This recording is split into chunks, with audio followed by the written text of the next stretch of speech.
Hello everyone, this is Galacticus X coming back to you with another video, this time with a brief review of The Man in the High Castle, a book written by Philip K. Dick in 1962. I must admit that I don't read books as often as I would like, especially fiction literature. I'm not a literature critic, just an average Joe appreciating his occasional book reading for, personal pleasure. I intend of making a couple of book video reviews each month so that I have... So this way I have an additional incentive of reading more. At least for the near future, I'd like to focus on classical science fiction novels that I have either never read or have read long ago and would like to revisit. So, on to the review. To be honest, I started reading The Man in the High Castle because I wanted to compare it to the Amazon TV series, which I was watching. If I'm not mistaken, the TV series has just concluded its second season, and I really wanted to read how the author described the action depicted in the TV series. Surprisingly, the book has little to do with the TV series. The fictional setting is basically the same, but the TV producers and screenplay writers have changed the story completely, making up new characters and focusing on other events. The main premise of the story of the book is really fascinating. It examines an alternative world in which the Germans and the Japanese have won the Second World War, and their fascistic regimes have taken over the world. Now, in this alternative reality, the two Axis allies have split the occupied United States in two. The Japanese have taken the western part and the Germans the east, keeping in the middle a neutral zone marked by the Rocky Mountains range. Now, the reason why the United States and their European allies supposedly lost the war is that they never recovered from the Great Depression, since President Roosevelt never had the chance to enact his New Deal policies because he was assassinated. I don't agree completely with this reasoning, because I believe that the US industrial war machine would have been equally strong either way, with or without Roosevelt's reforms. More plausible is the proposition that Germany won because they beat the Allies in the North African front, and then General Rommel converged with the rest of the Wehrmacht forces in the Russian front, subsequently beating the Russians, securing the great oil reserves of Central Asia, and essentially finishing the war. From then on, without the US helping the Allies, the Germans maintained control of their nuclear project, making they were the first and the only to have an atomic bomb, which they used to destroy Washington and other major US cities, while at the same time Japan was advancing in the Pacific, having beaten the US Navy. The story revolves around common and everyday people, individuals who are loosely connected to one another. The author is focused on their inner thoughts and thought processes, their feelings, the points of view of each individual, and this was by far the aspect that I enjoyed the most. So in that way you have the chance to enter the consciousness of various people that live in this dystopian setting, in this dystopian world. You see how they cope with its adversities, what their dreams and aspirations look like, what are their thoughts about the people on the other side of the fence. For example, the person that I was most interested in was Robert Childan, an antiques salesman living in Japan-occupied San Francisco. The author does a wonderful job describing children's thoughts, which sometimes are really bright and noble, other times sink into really dark places of racism and resentment. Now, above all these people with their fears, their aspirations, their plans and machinations, there is this mysterious book called The Grasshopper Lies Heavy, a forbidden book in the Nazi-occupied territories, which describes an alternative world in which the Allies have won and the Germans and Japanese have lost. So it's a reverse book, a mirror of the actual book written by Philip K. Dick. Of course, the TV series takes another approach.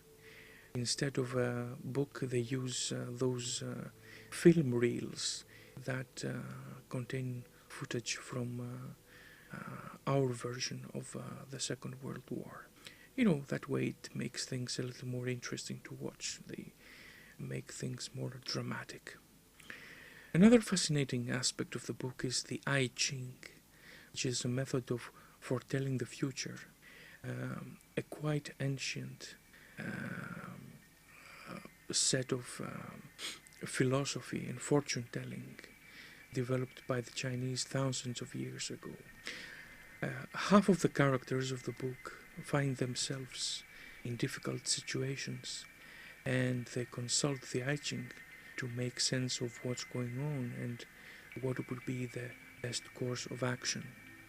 This metaphysical and philosophical layer is very interesting, and it really addresses the point that the author tries to make, that people have their own unique perspectives of reality.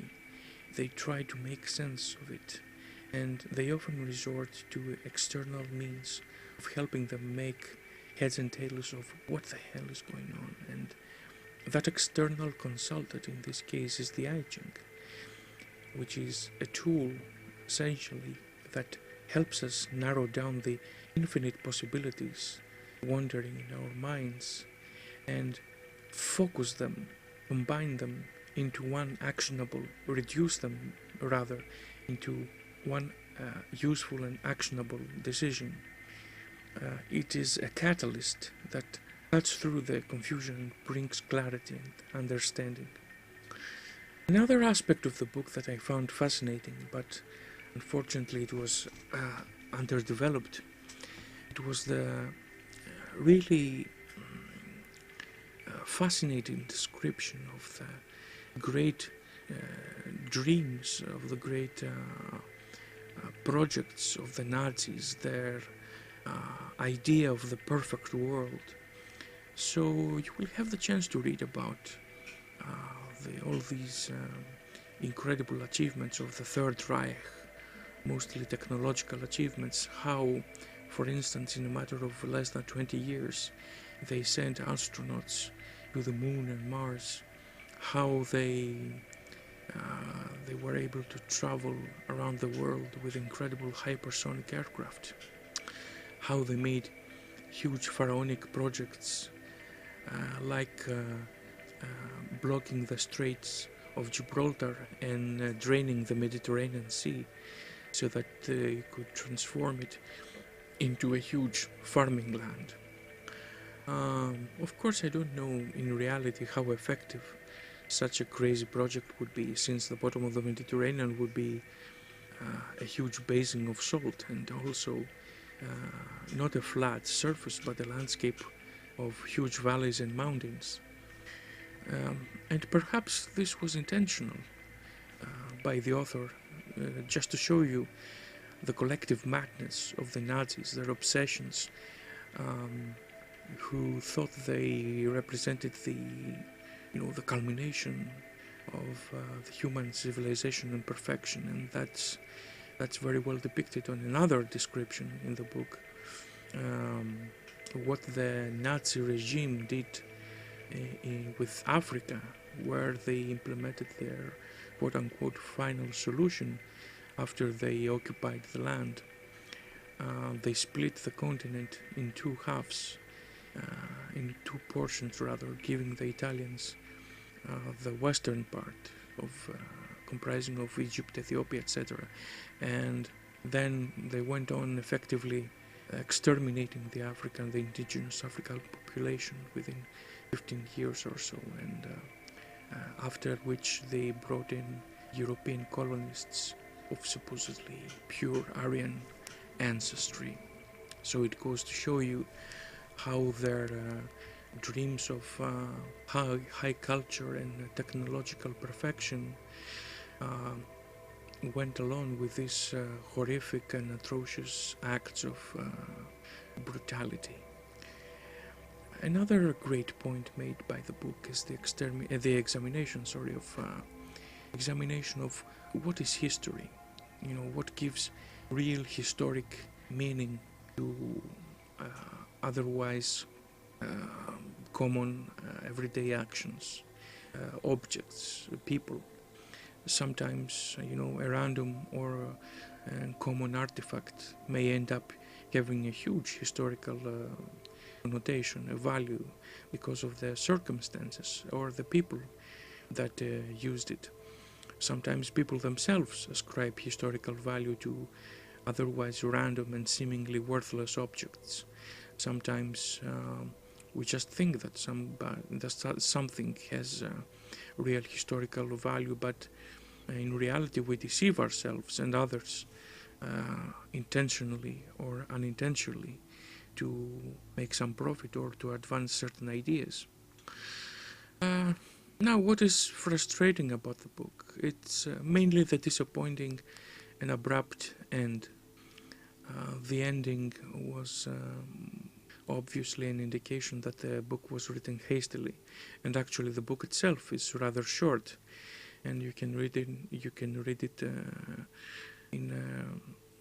very quickly. It's obvious that the author wanted to end this book and go on making others in order to get paid more. It is understandable that the TV series tried to fill this gap, to make it more exciting, to make the events of the book more exciting. They tried to further the story and give a more satisfying conclusion after the final encounter with this mysterious and enigmatic man in the high castle. Because in the book you are just you are left hanging with all these unanswered questions. You know, who is this man? Why did he write this book about this alternative world?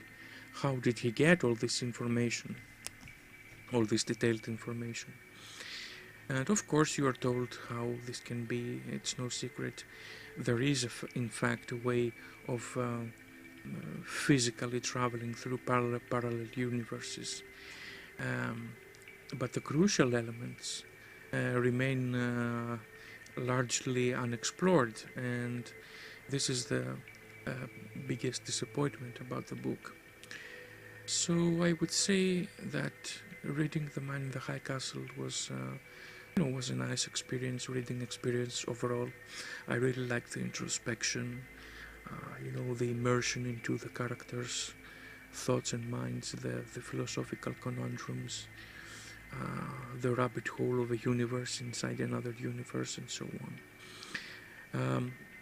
But it's not by any means a perfect book. It has several weak points. The story doesn't really go very far. It ends abruptly without explaining anything. The narration is a little, distant and clinical. There is little action. There are no major thrilling revelations and twists. Alright, this was my take on The Man in the High Castle. Next time I will be looking at another classic science fiction novel, which I will be reviewing in February, so stay tuned for that. Thanks for watching, and as always, take care and stay out of harm's way.